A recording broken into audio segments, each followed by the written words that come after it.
Palabra y vida. Con el padre Manuel Horta, desde Sevilla.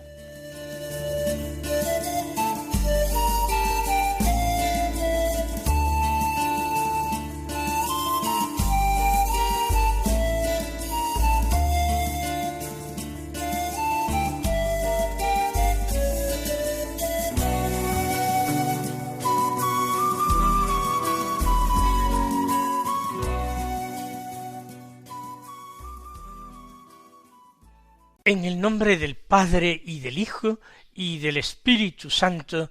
Amén. Alabados sean Jesús y María. Muy buenos días, queridos amigos, oyentes de Radio María y seguidores del programa Palabra y Vida. Hoy es el 23º domingo del tiempo ordinario. Un domingo que es día 10 de septiembre. Nosotros escuchamos la invitación que nos hace la Iglesia a la alegría, a la vivencia plena de la fe, esa alegría sobrenatural que coincide precisamente con la virtud teologal de la fe. Sabernos amados, sabernos salvados, sabernos adoptados por Dios, configurados con Jesucristo, su Hijo único, nuestro Señor. Vamos a escuchar la palabra de Dios con la abundancia y la profundidad que requiere el día santo del domingo. La primera lectura de la palabra de Dios de la profecía de Ezequiel, del capítulo 33, los versículos 7 al 9, que dicen así: Esto dice el Señor: A ti, hijo de hombre, te he puesto de centinela en la casa de Israel. Cuando escuches una palabra de mi boca, les advertirás de mi parte.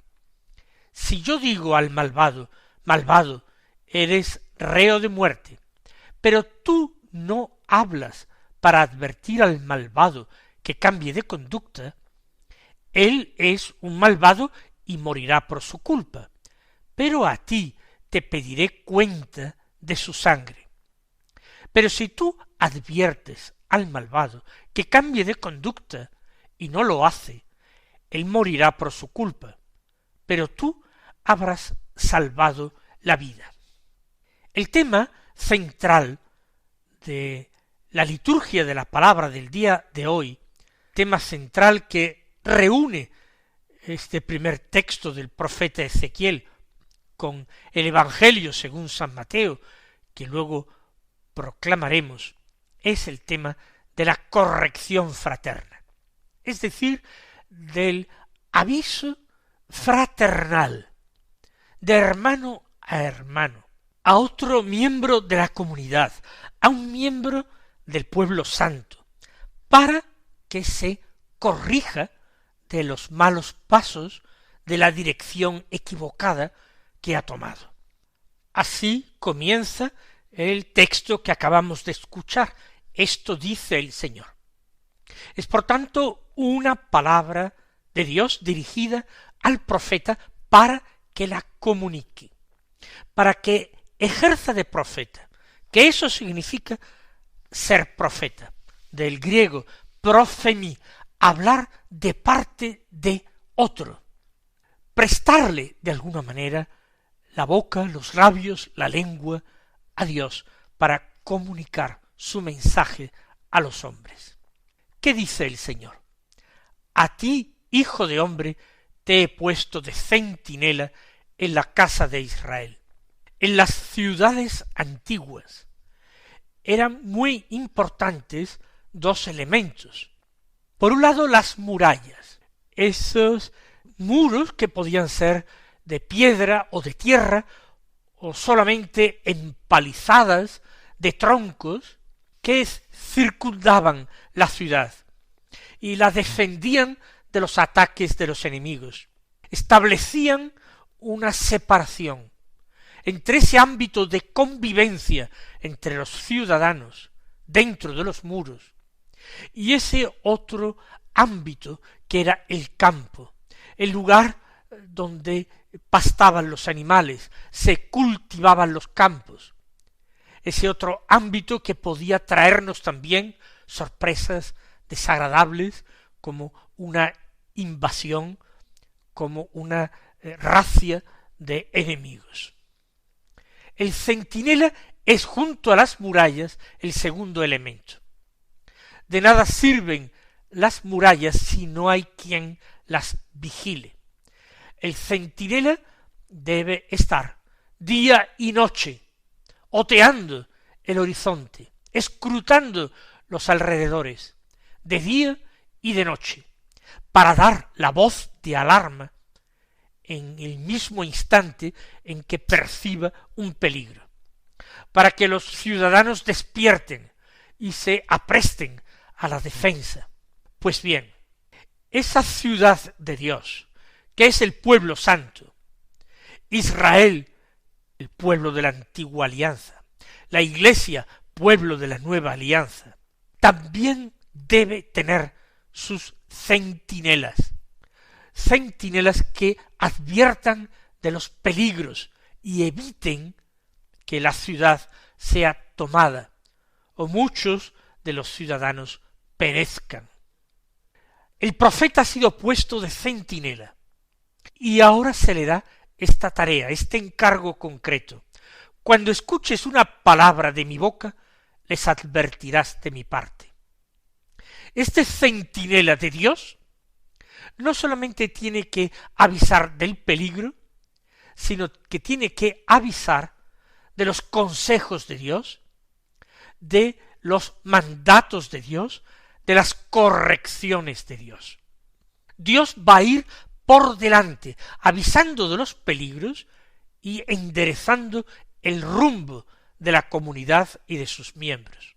Pero alguien tiene que estar muy atento a la palabra de Dios, que no siempre es fácilmente audible para muchos hombres que viven excesivamente volcados en lo de fuera, que no se ejercitan con atención, amor y paciencia en la escucha interior. Por eso Ezequiel, profeta, cuando escuche esa palabra de Dios interior, la tiene que proclamar desde su atalaya, desde la muralla. Habrá de advertir al pueblo de que ha recibido esa palabra. Y sigue diciéndole Dios, si yo digo al malvado, malvado, eres reo de muerte, pero tú no hablas para advertir al malvado que cambie de conducta, él es un malvado y morirá por su culpa, pero a ti te pediré cuenta de su sangre. Dios está dispuesto no solamente a enunciar una ley general de obligado cumplimiento, sino que está dispuesto a acusar particularmente a los que no viven de acuerdo con esa ley. Esos son los que la Escritura llama los malvados, los que hacen oídos sordos a Dios, o aquellos que incluso conociendo la voluntad de Dios, libremente y neciamente deciden no hacerle caso, no obedecerle. Piensan que sus criterios o sus deseos son más importantes y han de ser más seguidos que los de Dios. Frente a los que son llamados justos y sabios, porque su sabiduría les hace prestar oídos y obedecer, el malvado es justamente el que ni quiere escuchar ni obedecer. Pero Dios, como digo, con infinita misericordia, no solamente enuncia principios, mandamientos generales, sino que advierte al malvado de su conducta. ¿De qué le advierte? De que se está convirtiendo, de que se ha convertido en reo de muerte, que su camino conduce a la muerte. Pero como esa palabra, esa denuncia de Dios, no siempre va a ser correctamente escuchada por el malvado, que endureciéndose en su maldad, se hace cada vez más sordo y poco sensible a las advertencias de Dios, el profeta debe avisarle de parte de Dios. De forma que si tú no le hablas al malvado para advertirle que cambie de conducta, el malvado morirá. Hacia eso se encamina, hacia la muerte, hacia la condenación. Y morirá justamente, morirá, dice Dios, por su culpa. Es él el que ha hecho el mal. Sin embargo, si tú no le adviertes, entonces te pediré a ti, al profeta, cuentas de su sangre. Es decir, tú no serás totalmente inocente de la pérdida de ese hombre malvado. ¿Y esto por qué? Porque Dios nos ha creado con una vocación de fraternidad. Dios nos ha creado como hermanos para que nos amemos mutuamente, para que nos ayudemos, para que cada uno se responsabilice del bien, de la vida de su prójimo. Acuérdense ustedes de aquel episodio del libro del Génesis, del segundo pecado de la humanidad. Caín, envidioso de su hermano Abel, le da muerte. Inmediatamente Dios sale a buscar al malvado. El malvado ya conoce lo que agrada a Dios y conoce perfectamente lo que conduce a la muerte. La humanidad ya ha tenido experiencia en sus mismos orígenes de lo que es el pecado y de las consecuencias terribles del pecado. Abel y Caín ambos fueron engendrados tras el pecado de sus padres, engendrados en pecado. Pero Dios no negará su asistencia, su ayuda, su fuerza, su gracia, a quien quiere vivir de acuerdo con su voluntad, de acuerdo con el designio con que Él creó a los seres humanos, de acuerdo con esa vocación que Dios imprimió a la humanidad, una vocación de fraternidad, derivada precisamente de esa vocación de la humanidad a la filiación con Dios. Caín, a pesar de ser buscado por Dios y de que Dios le dijera ¿dónde está tu hermano?, no quiso responsabilizarse. ¿Qué tengo yo que ver con eso? ¿Acaso soy el guardián de mi hermano? Claro que era su guardián, era mucho más en tanto en cuanto hermano, pero se desentiende, como tras el pecado también Adán pretendió desentenderse de Eva, su esposa. La mujer que me diste como compañera me ofreció y comí. Adán pretende eludir su responsabilidad, descargándola en Eva. Caín pretende escapar a esa interrogación de Dios que le ha descubierto, que le ha encontrado, que le cerca, que le acosa. ¿Dónde está tu hermano? El hermano perdido. Yo no soy el guardián de mi hermano. No tengo nada que ver con lo que le pase. Y era él su asesino. Pues bien, si nosotros con nuestros hermanos hacemos lo mismo, entonces Dios nos pedirá cuentas de la vida de nuestros hermanos. A veces, hermanos míos, es dificilísimo ejercer esta misión. Y nosotros, los sacerdotes, y bien sé lo que digo, a veces se nos hace muy duro tener que reprender en privado a alguien o negarle un sacramento, y todo ello, ¿por qué? Por avisarle, por advertirle, por decirle que ese camino que lleva no es el camino querido por Dios, que Dios sí lo ama con locura, y por eso me envía a mí, hermano, a advertirle a él, hermano, de que cambie conducta, que se reconcilie con Dios y con la comunidad. Pero muchas veces estas advertencias saludables son mal acogidas, muchas veces porque no sabemos hacerlas, pero otras muchas veces porque la soberbia, el orgullo o el endurecimiento en el mal hacen que el pecador se defienda de todas las maneras posibles y se niegue a abrir los ojos, a ver la verdad, a escuchar la verdad. Dios le dice al profeta: pero si tú adviertes al malvado que cambie de conducta y no lo hace, él morirá por su culpa. Es terrible palabra. Morirá, pero morirá por su culpa, porque conocía la ley y porque además ha sido advertido. Morirá por su culpa, pero tú habrás salvado la vida. Cumpliste tu misión. Otra cosa no puedes hacer. No puede hacerla ni siquiera Dios, que ha creado libre a sus hijos y pone ante ellos el camino del bien y el camino del mal para que elijan.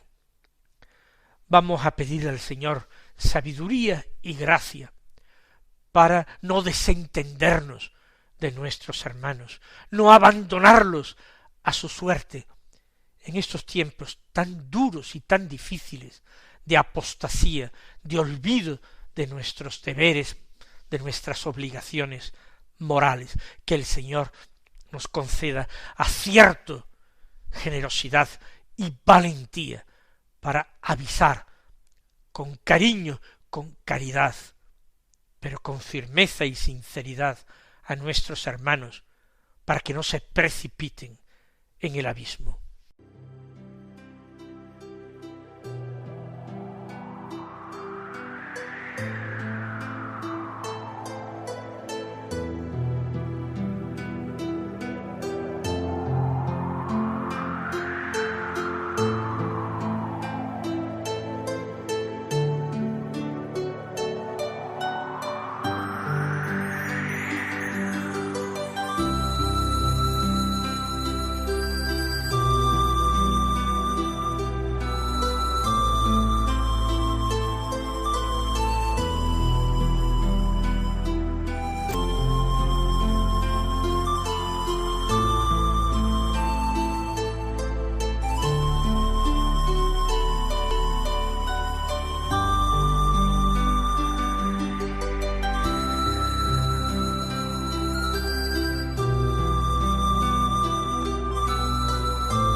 El Santo Evangelio de la Misa es según San Mateo, capítulo 18, versículos 15 al 20, que dicen así: En aquel tiempo dijo Jesús a sus discípulos: Si tu hermano peca contra ti, repréndelo estando los dos a solas. Si te hace caso, has salvado a tu hermano. Si no te hace caso, llama a otro, o a otros dos, para que todo el asunto quede confirmado por boca de 2 o 3 testigos. Si no les hace caso, díselo a la comunidad, y si no hace caso ni siquiera a la comunidad, considéralo como un pagano o un publicano. En verdad os digo que todo lo que atéis en la tierra quedará atado en los cielos, y todo lo que desatéis en la tierra quedará desatado en los cielos. Os digo además que si 2 de vosotros se ponen de acuerdo en la tierra para pedir algo, se lo dará mi Padre que está en los cielos, porque donde 2 o 3 están reunidos en mi nombre, allí estoy yo en medio de ellos. Vemos la clarísima y evidente conexión que existe entre la primera lectura de la misa con este Evangelio. Jesús, de alguna manera, recuerda lo que ya había sido mandado por Dios por medio del profeta Ezequiel, pero Jesús añade detalles nuevos e importantes. En primer lugar, dice, si peca contra ti. Todo pecado de mi hermano es pecado contra mí, aunque no sea directamente contra mí, porque me perjudica en cuanto miembro de la Iglesia. En virtud de esa consoladora verdad de fe, que es la comunión de los santos, el bien que hace cualquier cristiano beneficia y aumenta el nivel de santidad de toda la Iglesia, pero el mal y el pecado que realiza alguno de sus miembros también ocasiona la disminución de ese nivel de santidad, de esa fortaleza evangélica del conjunto del cuerpo místico de Cristo. Pero, dice Jesús en este Evangelio de San Mateo, repréndelo estando los dos a solas. No se quiere abochornar al pecador.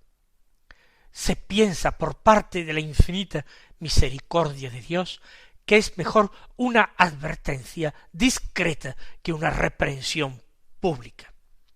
Si te hace caso, has salvado a tu hermano. Ahí termina tu camino. Dios te lo pagará.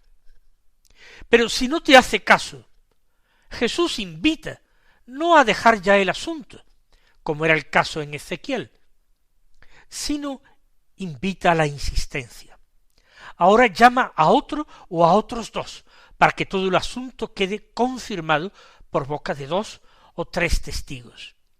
Siguiendo la prescripción de la ley, buscar testigos. La reprensión ha sido hecha.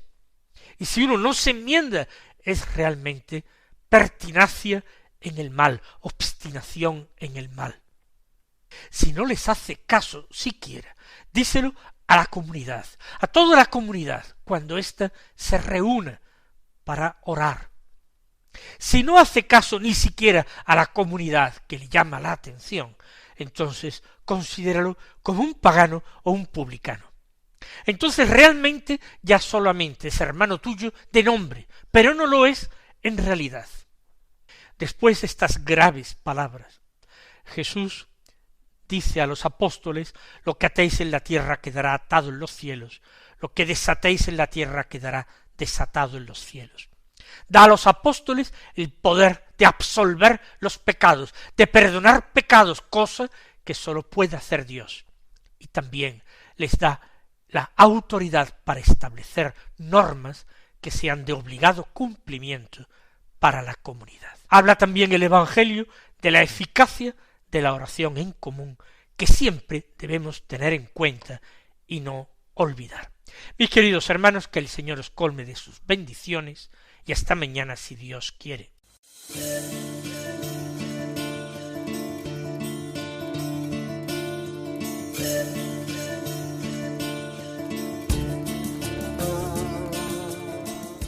Han escuchado en Radio María Palabra y Vida,